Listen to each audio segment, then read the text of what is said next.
The great chamber sparkled like a crystal cave, its walls throwing back the light from 12 different alien forms sitting around a massive round table. These beings had come from across the galaxy, and for the first time in 3,000 years, they were not here to talk about war, they were here to make peace. Ambassador Park Hannah sat quietly in her formal Earth clothes, reading through the treaty papers one more time. Her hands were calm, but her heart was beating fast. This was the biggest moment in human history. Earth was about to become the 13th member of the Galactic Council, following the same rules that had kept peace between the stars for countless ages. The chamber was filled with strange and wonderful sights. The Etherians looked like living glass, their bodies shifting colors as they moved. The Vorthans were tall and thin, with skin that seemed to glow from within. The Merchants Guild representatives were small and quick, their large eyes always watching for the next deal. But the most impressive was the Krona delegate, a huge lizard-like creature whose people had been the galaxy's greatest warriors for centuries. The Comprehensive Galactic Peace Accord, announced Council Speaker Vexera, her glass-like body shining with what humans had learned meant happiness. Creates fixed borders between all worlds, sets up fair trade rules, and most importantly, stops anyone from building too many dangerous weapons that could hurt galactic peace. The treaty was thick and heavy, filled with rules about everything from trade routes to diplomatic meetings. It had taken the aliens hundreds of years to write, and they were very proud of it. Every word had been carefully chosen. Every rule had been tested by time. It was, they believed, perfect. The Krona delegate lifted his massive head and nodded slowly. His voice was deep and rough like grinding stones. "Our weapons will grow old and rusty in peace," he said in his own language. The translation machine made his words sound formal and important. Around the table, other aliens nodded their agreement. The hegemony representative, a creature that looked like it was made of living metal, flashed lights in a pattern that meant yes. The circle makers, who communicated through colored gases, released a sweet-smelling cloud that showed their approval. Hannah looked around at all these alien faces. Some had eyes like humans, others had completely different ways of seeing. Some breathed air, others lived in special suits filled with their homeworld's atmosphere. But they all shared one thing. They believed this treaty would bring lasting peace to the galaxy. The aliens watched Hannah with interest. To them, humans were like children, young, energetic, but not very wise. Earth had only discovered faster-than-light travel 50 years ago. Most of these alien races had been flying between stars for thousands of years. They thought humans would be useful workers and maybe provide some new ideas. But they never expected humans to be leaders. "Humanity is honored to join this great council," Hannah said as she stood up. Her voice was steady and clear. "We bring our commitment to peace, our eagerness to learn, and our hope for a better future for all." The ceremonial signing stylus felt heavy in her hand. It was made from a rare crystal that could only be found on the Council's homeworld. When she touched it to the treaty, her signature would appear in light that would never fade.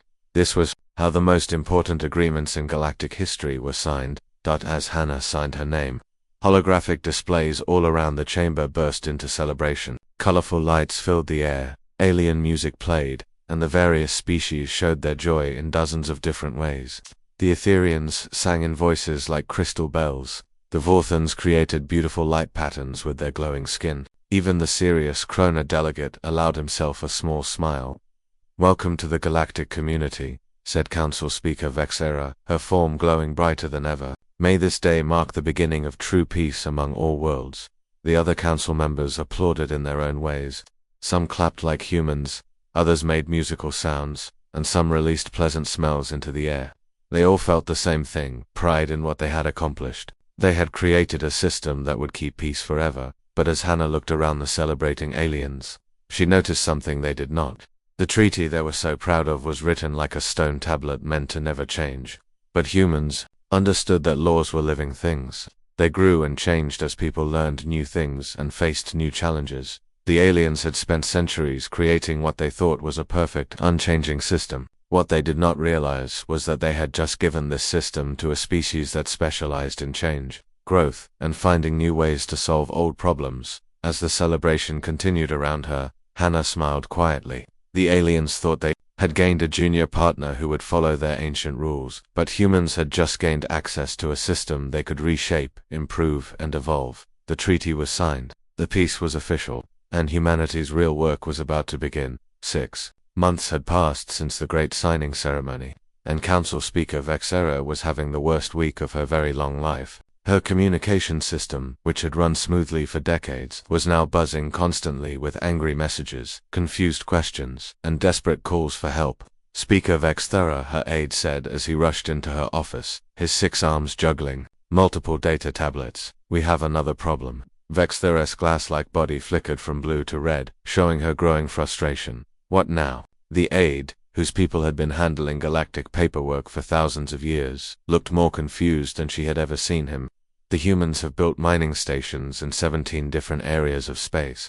But they say it's all legal because those areas don't belong to anyone." What? Vexera's form flashed bright red. "Those are buffer zones, empty space between our territories. No one has ever tried to claim them before. They're using Section 7.3.2 of the Peace Accord," the aide explained, reading from his tablet. "It says any space not specifically claimed by a council member is available for development. The humans say they're just following the rules." Vexera felt something she had never experienced before, a headache. Her species didn't even have heads in the human sense, but somehow the humans were giving her one anyway.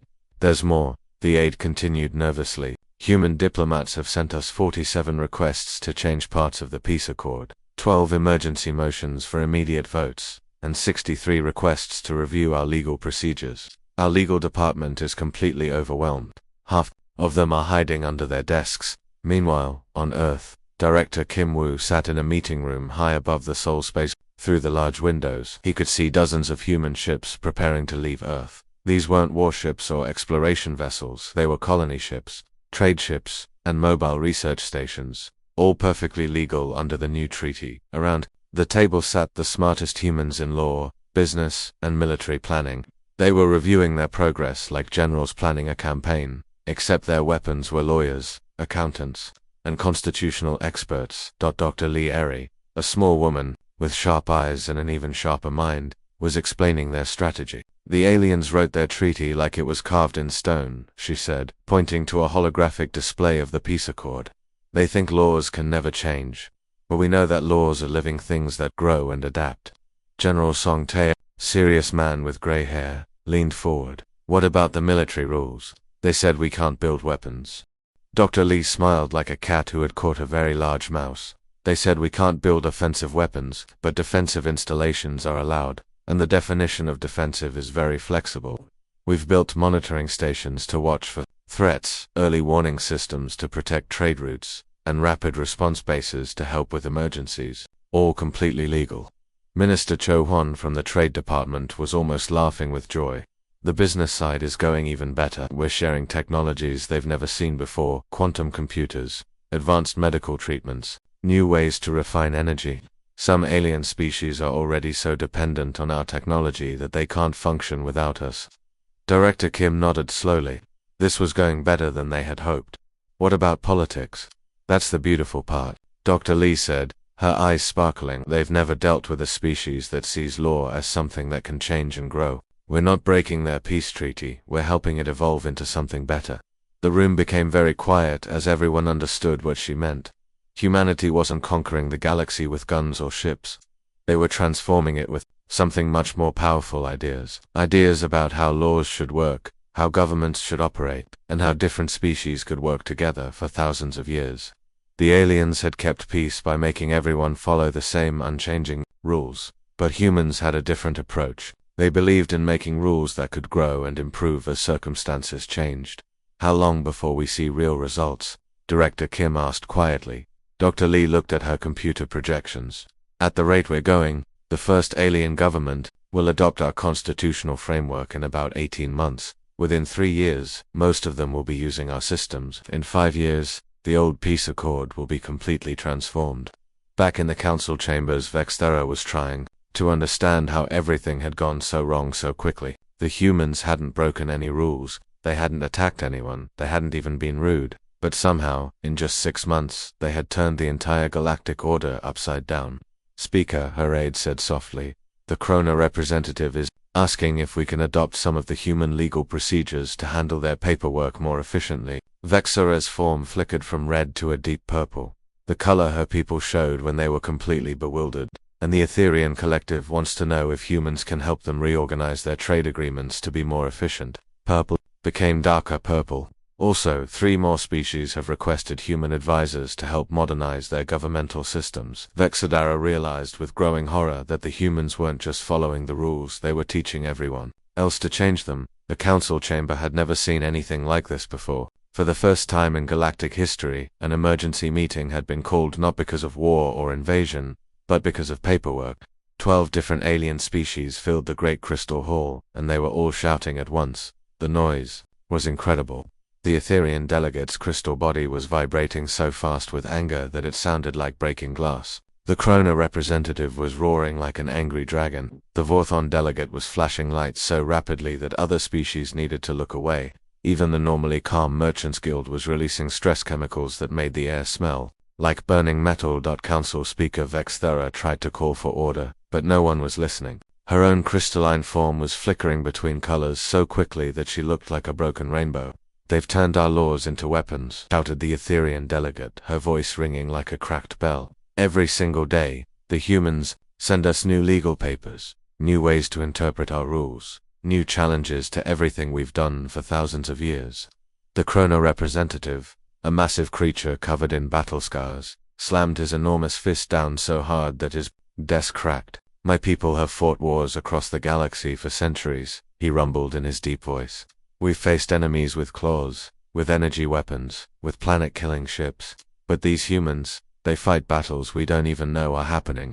In the middle of all this chaos sat the human delegation. Ambassador Park Hannah was there, looking calm and professional in her Earth clothes. Around her sat a dozen other humans, all carrying data tablets and taking careful notes. They listened politely to every complaint, occasionally whispering to each other in quiet voices. "The worst part," continued the Etherian delegate, her crystal body now glowing angry red, "is that the humans say the peace accord only applies to Earth's government. They claim their corporations, their private citizens, and their colonial settlements are all separate legal entities that can make their own rules." The Vorthon delegate flashed agreement light. "They've created dozens of different human governments, each one interpreting the treaty differently. When we try to enforce one rule, they show us a different interpretation from a different human group." A new voice joined the complaints. The representative from the hegemony of circles, a being that looked like living metal, spoke in electronic tones. "The humans have established what they call research stations throughout our territory. When we protested, they showed us contracts, signed by our own trade officials. Contracts we didn't even know were treaty violations until it was too late." The Merchants Guild representative, a small creature with huge eyes, was practically vibrating with frustration. "They've introduced something called legal precedent. Every time we agree to one small thing, they use it as justification for bigger requests. Our entire economic system is being restructured one contract at a time." Ambassador Hannah finally stood up, her movement calm and deliberate. The chamber gradually grew quieter as the aliens realized she was about to speak. "Honored representatives," she began in a clear, steady voice, "I want to address your concerns. But first, I should clarify something important. Everything humanity has done has been completely legal under the terms of the peace accord. You yourselves wrote." The chamber erupted again. "Legal technicalities," roared the Krona delegate. "Not technicalities," replied Dr. Liari, the human legal expert, as she stood beside Ambassador Hannah. "Legitimate interpretations. The accord recognizes the sovereignty of each signatory government. Earth's government signed the treaty, but under human law, our corporations and colonial settlements are independent legal entities with their own rights and responsibilities." The aliens stared at her in disbelief. The concept was so foreign to them that many couldn't even understand what she was saying. "But that makes the treaty meaningless," protested the Etherian delegate. "How can we maintain peace if we can't hold anyone accountable?" "You can hold us accountable," Dr. Lee said calmly. "You simply need to negotiate separate agreements with each entity. We've prepared standardized forms to make the process easier." She gestured to her aide, who began distributing data tablets to each alien delegation.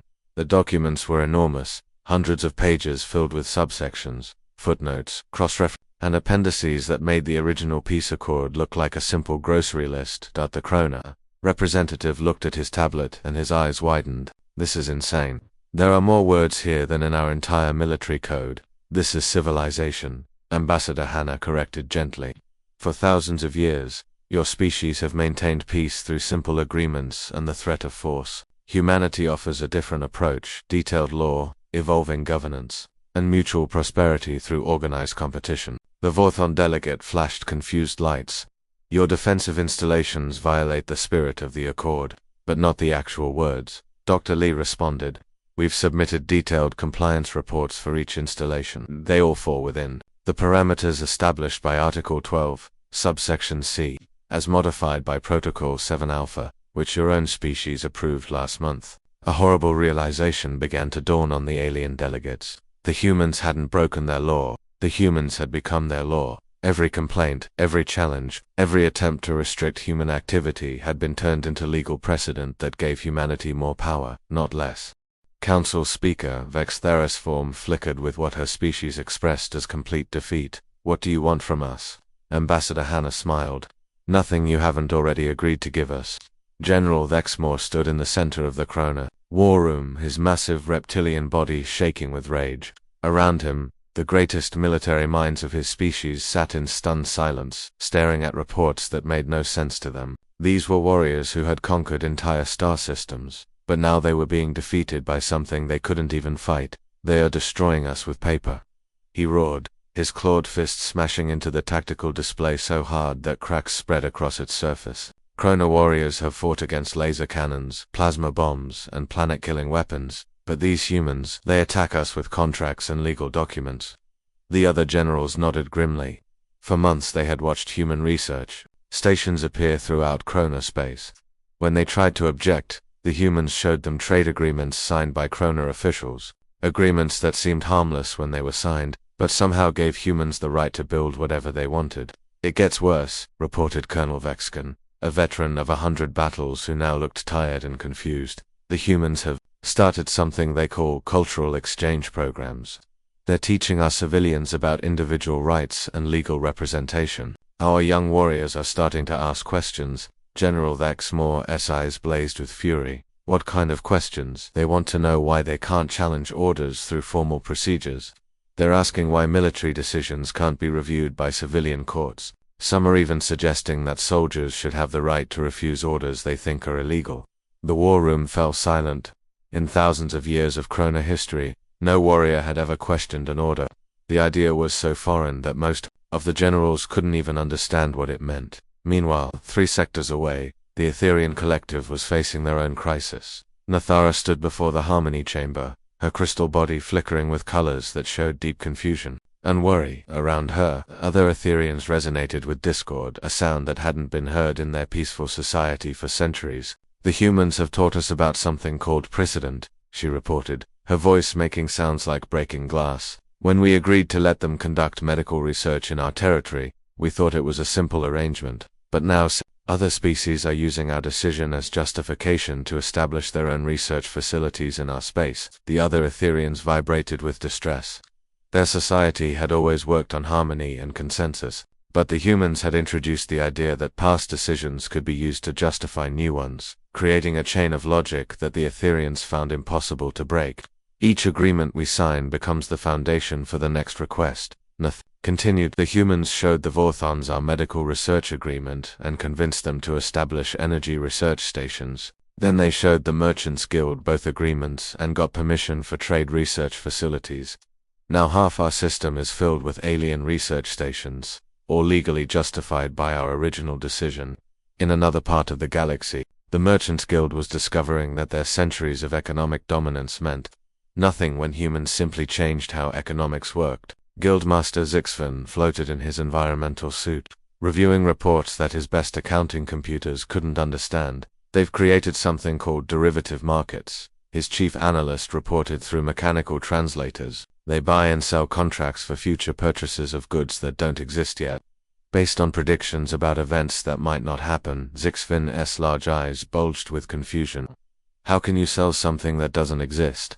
That's just the beginning. They've invented insurance for space travel, stock markets for colonial ventures, and something called cryptocurrency that exists only in computer networks. Our entire economic model is becoming obsolete.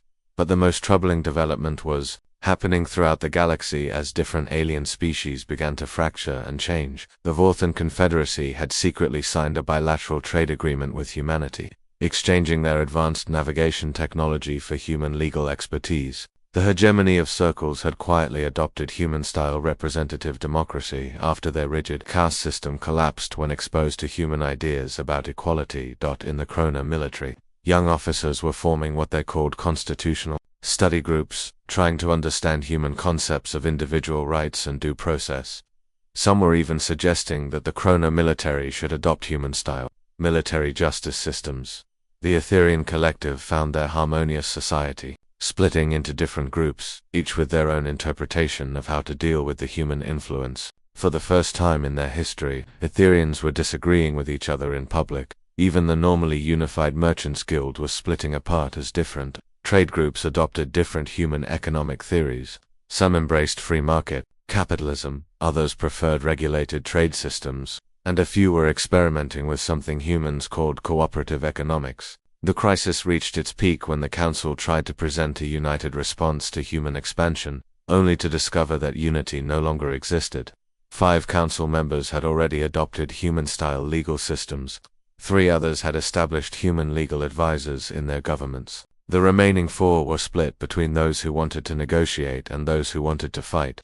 "We could use military force," suggested the Krona delegate during an emergency session. "Against which humans?" replied the Vorthan representative. "The ones living peacefully in our territory under legal agreements, the researchers sharing medical technology with us, the traders who have become essential to our economy." The terrible truth was becoming clear. Humanity had won a war that the aliens never realized they were fighting.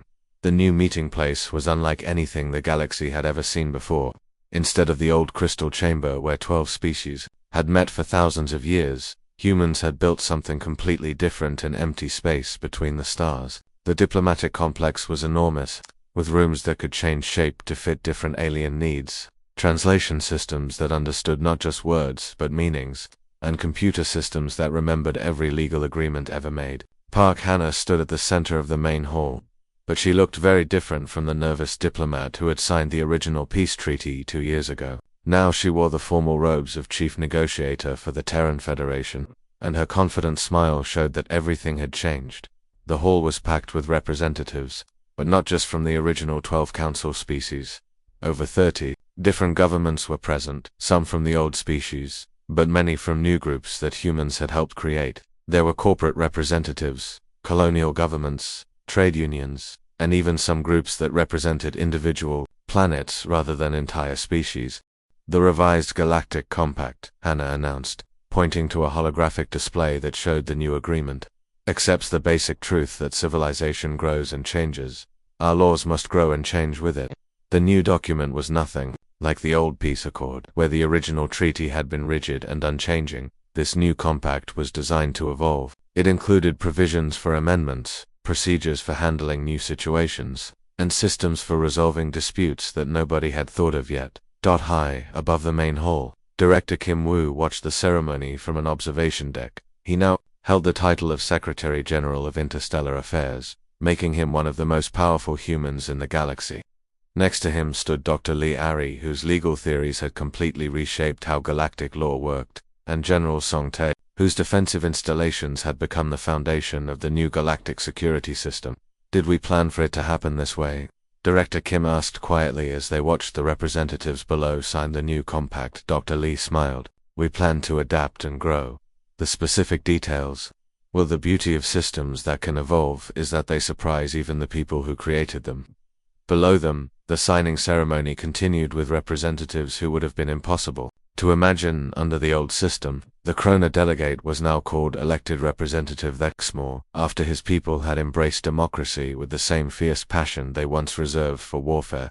He still looked like a massive reptilian warrior, but now he wore the formal robes of an elected official rather than military armor.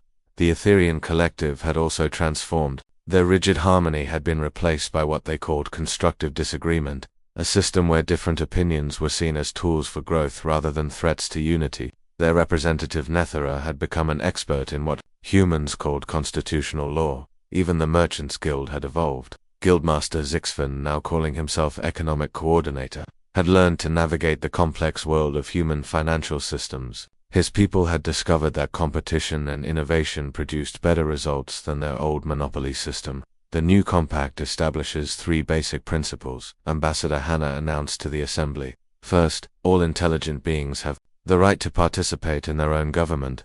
Second, all members must resolve disputes through organized legal processes rather than force. Third, law is a living system that must grow and change to serve the needs of a changing galactic community. The applause that followed came in dozens of different forms. The Etherians created harmonic resonances that sounded like crystal bells. The Vorthans flashed beautiful light patterns with their glowing skin. The Krona roared approval in voices like thunder. Even species that had never worked together before were celebrating as one. Minister Cho Wan, now Director of Galactic Trade Relations, reviewed economic reports on his personal computer. Human innovations had increased galactic productivity by 400%. Trade between species had grown by 800%. Most remarkably, the number of armed conflicts had dropped to 0, not because fighting was forbidden, but because every species now had legal and economic alternatives that worked better than war. The humans didn't conquer us, observed former Guildmaster Zixfan as he floated beside Minister Cho. They freed us from our own limitations. As the ceremony concluded and representatives began to leave, Ambassador Hannah found herself talking with former Council Speaker Vexera, who now held the title Administrative Coordinator of Interspecies Relations. I have to ask, Vexera said, her crystalline form shimmering with curiosity, was this your plan all along?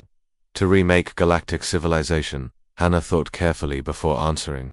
We came seeking peace, but humans understand that real peace isn't just the absence of war, it's the presence of justice, prosperity, and hope. We didn't plan to transform your galaxy, we simply brought the tools we used to transform ourselves, and now we build something new together, a civilization based not on the wisdom of the past, but on the potential of the future, a galaxy where every being has the right to grow, to change, to become something better than they were.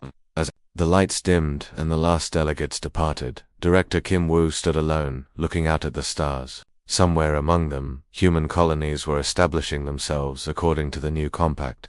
Alien species were adopting human innovations in government and law.